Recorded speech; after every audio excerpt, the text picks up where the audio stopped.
समय समय पर धधकने वाले इस ज्वालामुखी से लगातार भाप निकलती रहती है। आज इंडोनेशिया के सुम्बावा द्वीप पर तांबूरा ज्वालामुखी यूं तो खामोश है, लेकिन 1815 में इसका विस्फोट इतना शक्तिशाली था कि 2000 किलोमीटर दूर तक ये सुनाई दिया। 1815 के विस्फोट से सुम्बावा द्वीप पर लाखों घन मीटर मलबा जमा हो गया था। माना जाता है कि कुल मिलाकर 92,000 लोग मारे गए थे। 40,000 तो तत्काल मारे गए।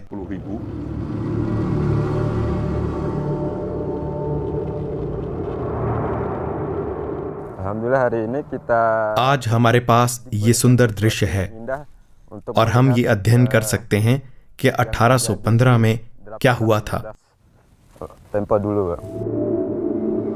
दर्ज इतिहास में वो विस्फोट सबसे शक्तिशाली था। पूरी दुनिया में उसके नाटकीय प्रभाव दिखे। जलवायु डेटा पुष्टि करता है कि वैश्विक तापमान 1 से 2 डिग्री ठंडा हो गया। वायुमंडल में बिखरे कणों ने धूप रोक दी। उन एरोसोल से पृथ्वी ठंडी पड़ गई, फसल बर्बाद हो गई, बहुत सारे पशुओं को पर्याप्त भोजन नहीं मिला और भी बहुत कुछ हुआ। हिरोशिमा के बम विस्फोट से 65 लाख गुना ज्यादा ऊर्जा इस ज्वालामुखी विस्फोट से निकली। उस दौर के कृषि आधारित समाजों के लिए ये बड़ी तबाही थी। एशिया के कुछ हिस्सों में मानसून की बारिश बाधित हुई, सूखा पड़ गया, जबकि यूरोप में ठंड और बारिश ने फसलों को बर्बाद किया। व्यापक अकाल पड़ा, बीमारियां फैलीं और आर्थिक उथल पुथल मच गई। उस संकट ने कलाकारों और लेखकों को भी झंझोड़ दिया। मैरी शेली का उपन्यास फ्रैंकनस्टाइन उसी घटना से प्रेरित बताया जाता है। जर्मन पेंटर कास्पर डाविड फ्रीड्रिश ने तड़कते आसमान और धरती को अंधकार से ढक देने वाली छवियां अपने चित्रों पर उकेरी। Indonesia Pacific Ring of Fire पर मौजूद है। सुम्बावा पर माउंट तांबोरा यहाँ के सैकड़ों सक्रिय ज्वालामुखियों में से एक है। केल्डेरा भी 1815 के विस्फोट से निकला है।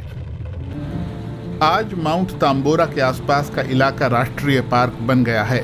ज्वालामुखी के मुख तक पहुंचने में 2 दिन लगते हैं। इंडोनेशिया में बहुत से लोगों की ज्वालामुखियों से आध्यात्मिक मान्यताएं भी जुड़ी हैं। स्विस बॉटनिस्ट हाइनरिश सोलिंगर ने अपनी आंखों से वो सब देखा था। 1847 में वो तांबोरा पर चढ़े और depiction of the eruption of the year 1815 लिखा था। अपने पैम्फलेट में उन्होंने बताया कि स्थानीय लोगों ने उन्हें ज्वालामुखी पर चढ़ने से मना किया था।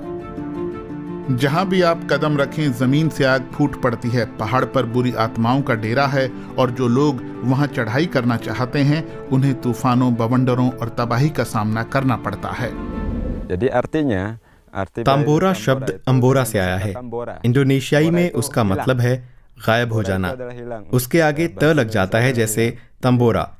इसका मतलब आपको गायब होने का बुलावा, चलो गायब हो जाएं। लोग पहले की अपेक्षा इन दिनों ज्वालामुखी के विस्फोट के बारे में ज्यादा जानते हैं। भूगर्भ विज्ञानी, जलवायु वैज्ञानिक और सामाजिक विज्ञानी उस भारी प्राकृतिक तबाही के वैश्विक प्रभावों को समझना चाहते हैं। यूरोप में उसकी वजह से साल बिना गर्मियों के गुजर गया था। माउंट तांबोरा को स्ट्रेटोवोल्केनो भी कहा जाता है। ये बहुत सारी भूगर्भीय परतों से बना है। इसका ऊपरी सिरा सीधी ढाल वाले शंकु के आकार में है। क्या ये फिर से फट सकता है? पिछले 20 साल से इस इलाके में भूकंप की बहुत सी गतिविधियां हो चुकी हैं। हल्के झटके महसूस किए जाते रहे हैं। इंडोनेशिया के 127 सक्रिय ज्वालामुखियों में से करीब 80% में ऑब्जर्वेटरी स्टेशन मौजूद हैं। एक ज्वालामुखी के लिए तो 3 स्टेशन हैं। हर स्टेशन में सिस्मोग्राफ और बाइनोकुलर हैं। वे हवा की दिशा और तापमान का पता लगाते हैं। फ्यूमारोल्स और सोल्फातरस के तापमान को मापने के लिए थर्मोकपल सेंसर भी लगे हैं। लेकिन 1815 के विस्फोट का असर इतना दूरगामी क्यों था?